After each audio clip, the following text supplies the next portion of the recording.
IFFK സ്ക്രീനിംഗിനിടെ സംവിധായകൻ അപമര്യാദയായി പെരുമാറിയെന്ന് ചലച്ചിത്ര പ്രവർത്തകയുടെ പരാതി. മുഖ്യമന്ത്രിക്ക് നൽകിയ പരാതി പോലീസിന് കൈമാറി. MG പ്രതീഷുണ്ട് തിരുവനന്തപുരത്ത് നിന്ന്. പ്രതീഷ്, വിവരങ്ങൾ.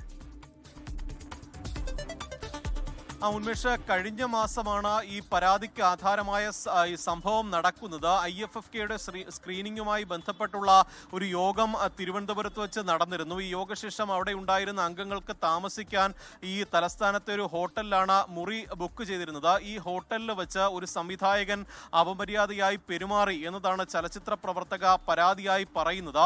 മുഖ്യമന്ത്രിക്കാണ് പരാതി ചലച്ചിത്ര പ്രവർത്തക നൽകിയത്. ഈ പരാതി കന്റോൺമെന്റ് പോലീസിന് കൈമാറുകയായിരുന്നു. കന്റോൺമെന്റ് പോലീസ് സ്റ്റേഷൻ പരിധിയിലാണ് ഈ ഹോട്ടൽ ഉണ്ടായിരുന്നത്. അങ്ങനെയാണ് പരാതി മുഖ്യമന്ത്രിയുടെ ഓഫീസ് ഈ പോലീസിന് കൈമാറിയത്. ആ പരാതി ലഭിച്ചതിന് പിന്നാലെ ഈ ചലച്ചിത്ര പ്രവർത്തകയെ വിളിച്ച് ഈ പോലീസ് വിവരങ്ങൾ തേടിയിരുന്നു. അപ്പോൾ ഈ സംവിധായകനിൽ നിന്ന് മോശം അനുഭവം ഉണ്ടായി, അപമര്യാദയായി പെരുമാറി, സ്ത്രീത്വത്തെ അപമാനിച്ചു എന്നുള്ള പരാതി സംവിധായക ആവർത്തിക്കുകയും ചെയ്തിട്ടുണ്ട്. നിലവിൽ കേസൊന്നും തന്നെ രജിസ്റ്റർ ചെയ്തിട്ടില്ല. ഇതുമായി ബന്ധപ്പെട്ട അന്വേഷണം നടന്നു വരുന്നു എന്നതാണ് പോലീസിൽ നിന്ന് ലഭിക്കുന്ന വിശദീകരണം.